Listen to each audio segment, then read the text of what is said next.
कि परीक्षार्थियों के साथ जिस तरह से अन्याय अत्याचार किया जा रहा है इस सरकार के द्वारा कि लड़कियां और लड़के आत्महत्या कर रहे हैं। अगर आप इस तरह से नियम कानून बनाएंगे तो सारे लोगों का सेंटर आप दीजिए, होम सेंटर दीजिए, और नहीं होम सेंटर दीजिएगा कहीं और उसका एग्जामिनेशन होगा। सरकार परीक्षार्थियों के साथ अत्याचार कर रही है।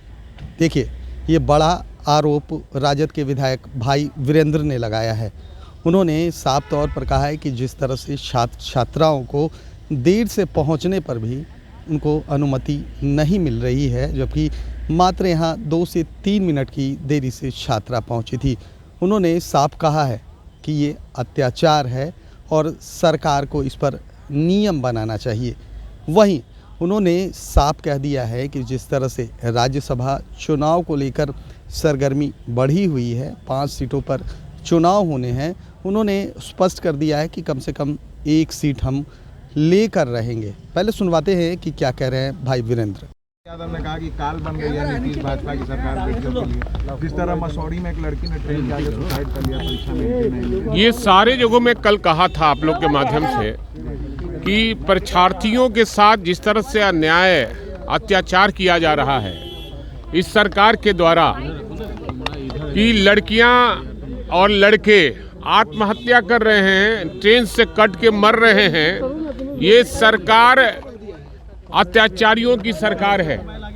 और ये जो परीक्षार्थी हैं बोर्ड के, मैट्रिक के, चाहे का, बीए का, जो भी है, अगर आप इस तरह से नियम कानून बनाएंगे तो सारे लोगों का सेंटर आप दीजिए, होम सेंटर दीजिए, और नहीं होम सेंटर दीजिएगा कहीं और उसका एग्जामिनेशन होगा तो उसको निश्चित रूप से 15 मिनट का ग्रेस अलग से देना चाहिए कि 15 मिनट लेट होगा तो उसको लेट नहीं माना जाएगा।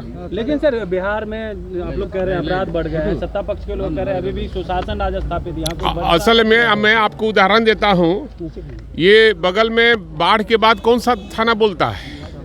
नहीं, मोकामा से पहले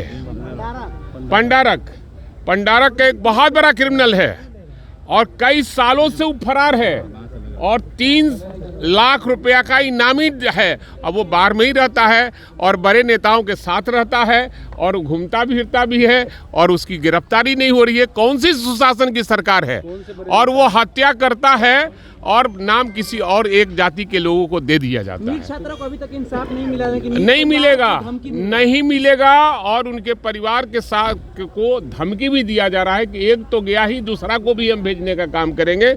सरकार हाथ पर हाथ धर कर बैठी है, इसलिए कि एनडीए सरकार के लोग इसमें शामिल है, इसलिए अपने लोगों को बचाना चाहते हैं। मैंने कल ही कहा था ना, नोटिस जारी हुआ है, ये कानून का ये न्यायालय का मामला है। और दूसरी बात है कि वोट चोरी हुई है तो निश्चित रूप से उस पर निश्चित हलफनामे दे दिए हैं चुनाव के टाइम में। चलिए आगे जानी चाहिए। अब देखिए, अभी कानून का मामला है, अब कोर्ट का मामला है, कोर्ट ने समझेगा। यादव जी की लव स्टोरी मूवी आ रही है, यादव समाज को बदनाम करने की कोशिश हो रही है, क्या कहेंगे? राज्यसभा चुनाव को लेकर के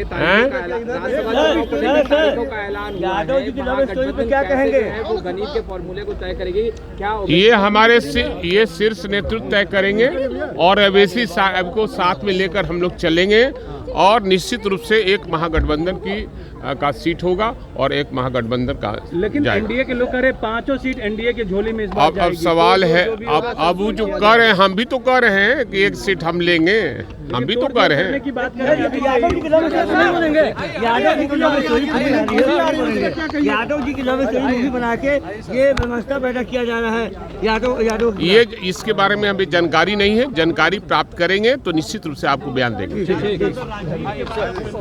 तो आपने साफ तौर पर सुना कि भाई वीरेंद्र कहते हुए नज़र आ रहे हैं जिस तरह से इस सूबे में मैट्रिक की परीक्षा चल रही है और कहीं ना कहीं 2 से 4 मिनट लेट पहुंचने पर जो है परीक्षार्थी उनको अंदर आने की अनुमति नहीं दी जा रही है और जिसको लेकर कहीं ना कहीं छात्राएं अपनी जान दे रहे हैं। उन्होंने साफ कहा है कि ये अत्याचार है और छात्र छात्राओं के साथ ये सरकार अत्याचार कर रही है। वहीं 42 विधायकों को जिस तरह से हाईकोर्ट के द्वारा नोटिस भेजा गया है, उन्होंने साफ कहा है कि मुझे कोई नोटिस नहीं आया है, लेकिन जिस तरह से विधानसभा चुनाव के दरमियान वोट चोरी का आरोप लगा था, कहीं ना कहीं इसी को लेकर हाईकोर्ट ने नोटिस भेजा है। अब देखना ये है कि जिस तरह से छात्राओं की देर पहुंचने पर उन्हें एंट्री नहीं दिए जाने पर लगातार विपक्ष हमलावर है, वहीं कल मंत्री सुनील कुमार ने भी कहा कि हम इसको संज्ञान में लेंगे और इस पर कोई ना कोई नियम ज़रूर बनाएंगे। कैमरा पर्सन गोलू के साथ सुधेंद्र रमन, NBC 24 पटना।